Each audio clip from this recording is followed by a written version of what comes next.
C'est domogbe. Ma o ko plagbe di do fompe me. Edo jo me usite o kemano kwedo. To me maso ibeli bon sero kera gakodo we bon wa. Mi kwabo.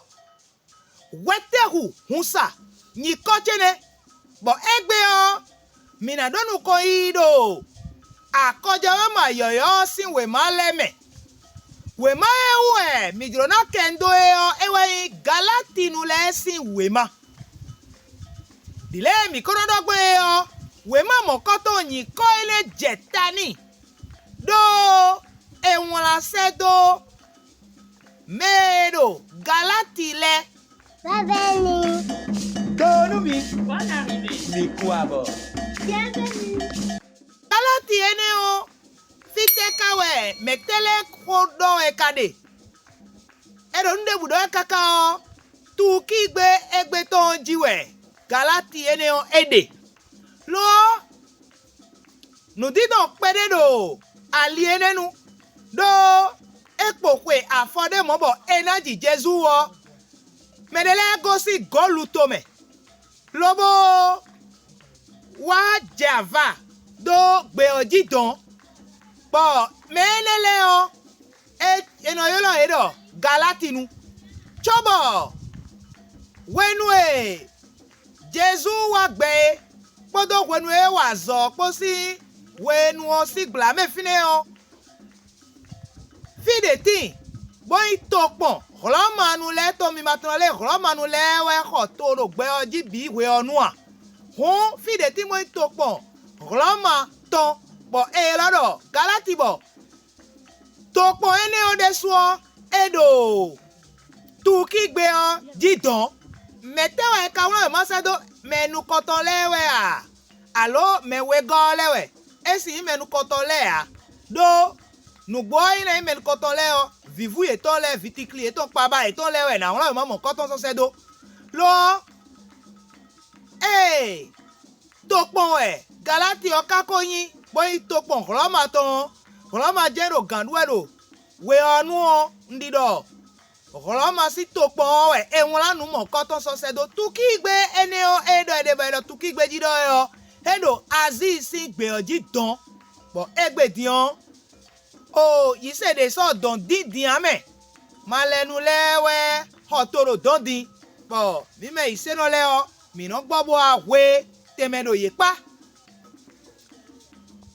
enema dia neka gbembo mera ko enwula we ma mokoto so sedo yemero galati le menele o endo eba dona ganji o ena monole yekunli do Jerusalem o etedo ekadebo Jerusalem ko wa tono ko me avovun pasika ete kan gugbede me nu kan Jerusalem o wa indole wedenu ati bo medele tite ye dinu do ye juifu da ibo di nuklisu boda guome dio nu edo edeo ewe indole chobonu me mai juifu de da ikwe chobo di nu Jesu aleo ye na imo uvidagbe bona isekwe o ye do na gwada adagbigbo eto time to we indole yedona igbe bona nyi Moise sele bi seno poropo nu oton waton enayin bi do mere gwada o dile yawesi le de gbon nu iseno le egbe o dohun we adagbigbo edenu juifu le eyin mede juifu bo ma gwada ohun eyin juifu dea hun ye de le fun guboro le epe le mere nai klisu seto edo agbada bona igbe bona nyi se jufu le ton biwi e benu mo koto o eso ko ene so yi dotinu didi ton le si asame nyade ti beno yoro jaki e podo pie podo ja pono ro season kwa Jesu we o ewenyin nukoto ewenyin legbo plato agun Jerusalem ton okogo oton na gbo jage kleunde ofine mo le me ro le o pie wai me o mauzo ato bi kwi na jota na le alo pie si dome mauzo ato dede le odole e o gbe ene o e so gbe a do lengbo plato nu konukoton e pache nu Jerusalem si agun e o jakiwe jaki ene o si asame e so mo koto jijo e o ye wala nu bodole e o e ma so blavo denu me ma i jufu da ichobo adi nu Jesu ale o ejo etobonu e mere ma ba dana gbo e ma gba dani o bonu e ma ka soba agbon pipem de lobo so ido tanu memo hun le o e do ko mo nkan to e o e to yin do ko mewe nya viene le si hun mere to an e ma kano se ayogbe bo eno budo me aye o gbeto aguniguni gbeto mo lu gibojo amado enele o ye si te si Jerusalem bozon mo clear gbogbedo lobo itono galati to me bonu egbenu ye ro fie o eleje nnu opo odoji otan cho ekana be o ye to do asiovi konu mesedo Paul si azode e wa do don lodo agun ayo e to do asiovi konu azo enewe bolo dido edole eye ku ime ti o emi lewe ime bonu ezo emi ime odi emi go si Jerusalem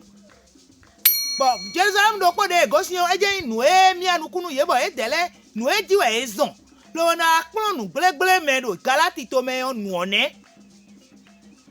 ye go si Jerusalem me ka se edo ye de suwe se edo e me de bo se edo ni me na se edo je yo jaki e dalo me bolole e o e ma so ze agbon pipe ni so tanu nu di to e ma jufu da yi ale o jaki o we na se edo me de to le ma mo kun je nu ne de wune ye igbe e we zombo kika me aizengo we ma o sitanu kotongo poldo e ka pacha mi ta ume bo nu polo mi o tro dio mi ko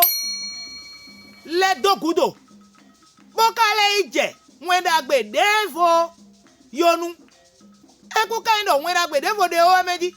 lo gbeto dele wa boro mi blewe nu ezombo enwa we ma mo koton nu one ho mina inuko bonado wetenu we ma ene kai wala we ma ene o we ma nu koto enwala do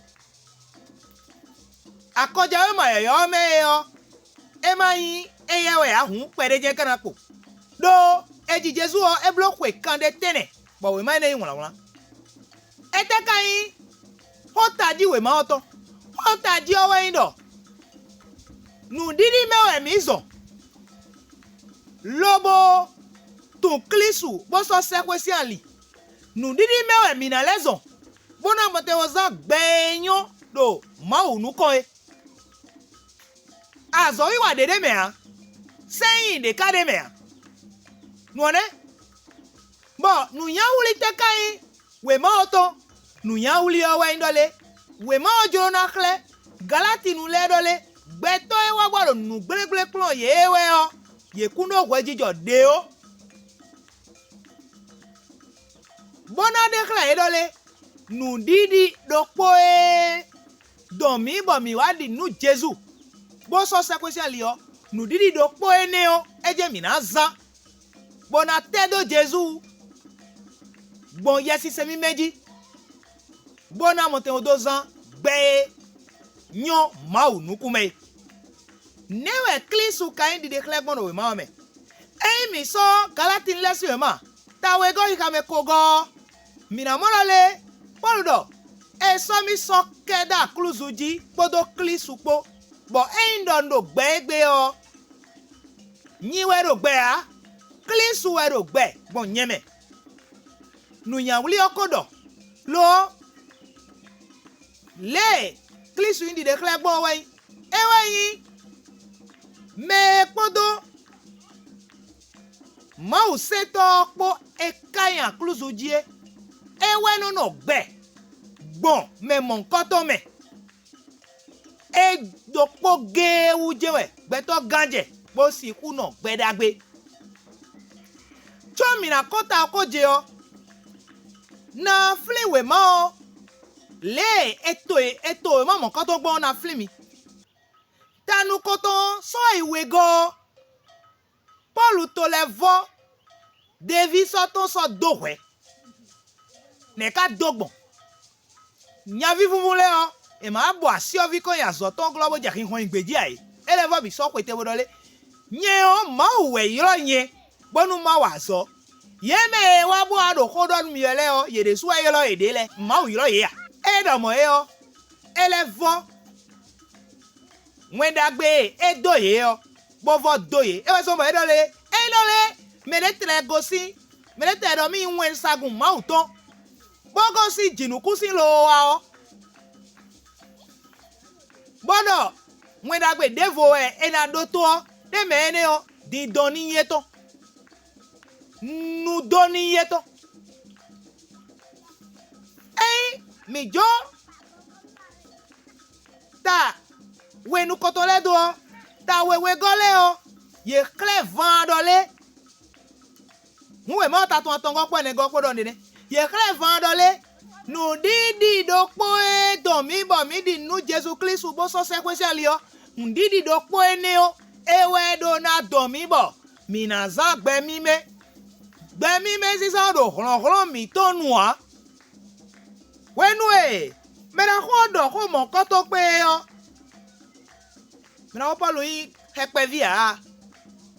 enyi eno mon kunu jenu me town bo nuku eno mon kunu se do zo desu do brale se yi ku so kan mi o me le na do le le dion vikunu na we dio dado hun de jiro mi o mi ni je iwaji do o